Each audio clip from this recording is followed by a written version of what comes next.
अस्सलाम वालेकुम व्यूअर्स, कैसे हैं? उम्मीद है सब ठीक होंगे। अल्लाह ताला हम सबको अपने हिफ्ज़ व अमान में रखे और अल्लाह ताला हमें अपने दस्तरखान को इसके हलाल से सजाने की तौफीक अता फ़रमाए, आमीन।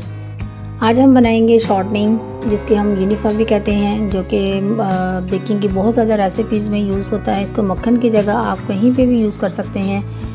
और वैसे तो मक्खन बहुत महंगा, अगर हम किसी भी रेसिपी में यूज़ करें तो हमें बहुत महंगा पड़ता है, तो हम उसकी जगह ये यूनिपफ यूज़ कर सकते हैं, जो कि बहुत कम बजट में हम घर में रेडी कर सकते हैं इजीली।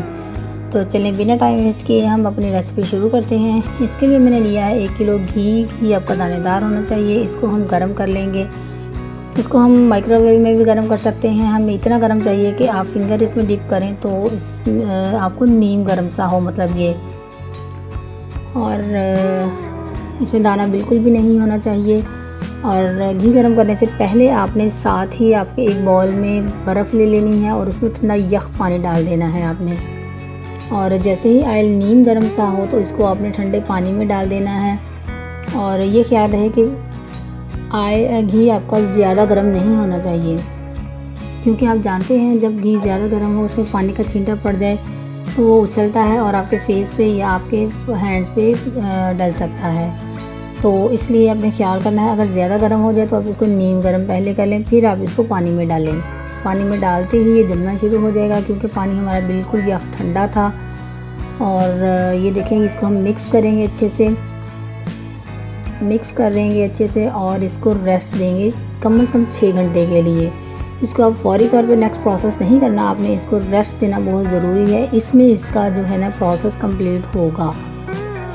तो इसको हम कम से कम 6 घंटे के लिए और ज़्यादा से ज़्यादा 10 से 12 घंटे रखेंगे। आप ओवरनाइट भी रख सकते हैं, मैं इसको ओवरनाइट रखूँगी। तो मिलते हैं 6-8 घंटों के बाद।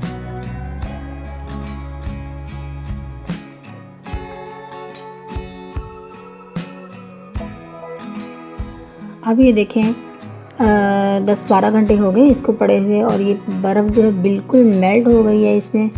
और ये घी भी जो है ना सख्त हो गया है। अब इसको हम अच्छे से दबा के इसमें से निकालेंगे, थोड़ा थोड़ा करके।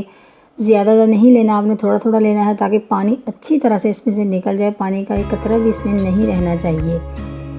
इसको हम अच्छे से तोड़ेंगे, मरोड़ेंगे, बार बार इसको जो है ना अपने हाथ में लेके मसलेंगे, ताकि इसमें से पानी बिल्कुल निकल जाए। और दबा दबा के इसको अपने निकालना है, पानी इसमें बिल्कुल नहीं रहना चाहिए।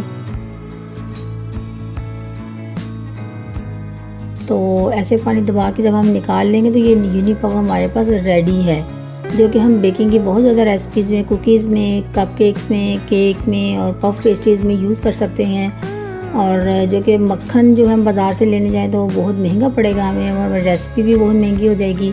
तो आप इसको घर में इजीली कम बजट में तैयार कर सकते हैं और अपनी किसी भी रेसिपी में इसको यूज़ कर सकते हैं। अगर आप चाहते हैं कि आपका टेस्ट भी मक्खन के जैसा आए तो आप इसमें एसेंस यूज़ कर सकते हैं, जैसे वनीला एसेंस और स्ट्रॉबेरी एसेंस बाज़ार से मिलते हैं। ऐसे ही मक्खन का एसेंस भी मिलता है, वो आप इसमें यूज़ कर सकते हैं, ताकि इसका टेस्ट भी बिल्कुल मक्खन के जैसा आए।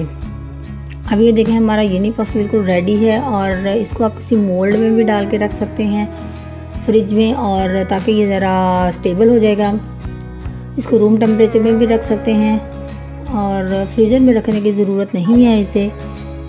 तो आप इसको जो शेप देंगे इस वक्त ये दी जा सकती है। अब मुझे ये चाहिए था पफ पेस्ट्री के लिए शीट्स बनानी थी, उसके लिए मैं इसको रेक्टेंगल शेप में दोनों को रेडी कर लूँगी, ताकि मैं इजीली इसको यूज़ कर सकूँ। लेकिन अगर आपको फिर भी दोबारा शेप चेंज करनी हो, जैसे भी आप यूज़ करना चाहें इसको यूज़ कर सकते हैं। थोड़ी देर के लिए इसको बाहर रखेंगे, ये नरम हो जाएगा, और आप इसको जैसे शेप देना चाहेंगे वैसे दे लेंगे, और कटिंग भी बहुत ईजीली हो जाएगा। अगर ये हार्ड भी थोड़ा सा होगा तो इजीली ये मक्खन की तरह कटिंग हो जाएगा। आप जहाँ जिस रेसिपी में चाहे आप इसको यूज़ कर सकती हैं। तो ये हमारा यूनिपफ बिल्कुल रेडी है। इसको आप फ्रिज में रखें और रेसिपीज़ में यूज़ करें और इंजॉय करें। कम बजट में बहुत ही अच्छी यूनिपफ आपकी रेडी है। रेसिपी अच्छी लगी हो तो लाइक, कमेंट और शेयर ज़रूर कीजिएगा। मिलते हैं नेक्स्ट रेसिपी में, तब तक के लिए अल्लाह हाफिज़। दुआ में याद रखिएगा, अपना बहुत सा ख्याल रखिएगा। अल्लाह हाफिज़।